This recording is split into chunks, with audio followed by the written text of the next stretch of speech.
Coonawarra and its iconic Terra Rossa soil produces wines renowned around the world. But so often a tour of this region requires a lot of time in the car. Well, we have found a way to get out of the car and get in touch with these vineyards and all the good things that come from them. I've wandered into Brand's Lera Cellar Door to have a bit of a tasting, of course, and also connect with the region's history. The present-day building envelops a wonderful original feature of the historic property, Eric Brand's shed, still pretty much unchanged since it was built as apple storage back in the turn of last century. It's full of crusty relics that date back many decades, all a little past their prime. Why am I suddenly feeling so at home? And it's a fascinating time capsule for wine lovers. But Brand's Lisa Honour is also looking to the future with a new way to explore this winery and its Coonawarra neighbours. Originally we looked at what wasn't offered in the region and the concept for a walking trail came up. The trail links 5 wineries, all within a 5-kilometre radius: Redman, Brands, Wynns, De Giorgio and Zima Estate. The map includes a couple of lunch options along the way. All up, you can cover it in an easy 3 hours with time for tastings.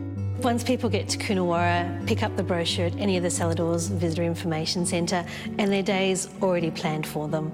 They just need to work out where they want to start and walk between the wineries and have a great afternoon out in the sunshine. The trail follows established roads through the heart of the region, which is actually very small.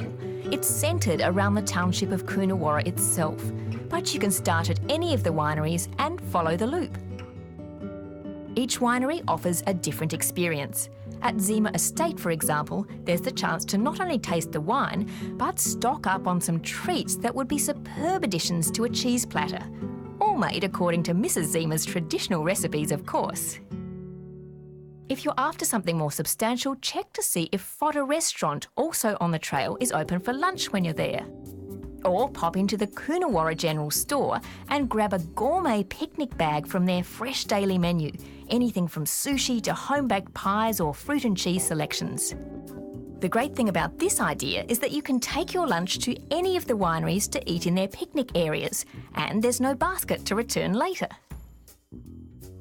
The famous gables of Wynns Coonawarra Estate would be pretty familiar to any lover of a great Cab Sauv, and it's not a bad place to dive into my picnic while I get a bit of background on the place from Tony Gleeson.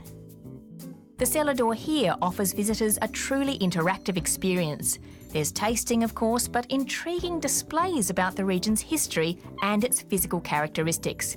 You can even try your own hand as a winemaker.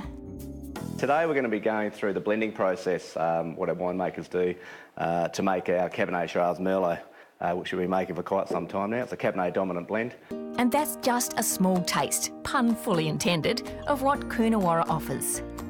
So if you're headed to the Limestone Coast, pick up a walking trail brochure from any of the wineries we've mentioned. They're all open 7 days a week, or you can download it and add a little fresh air and exercise to your tasting tour.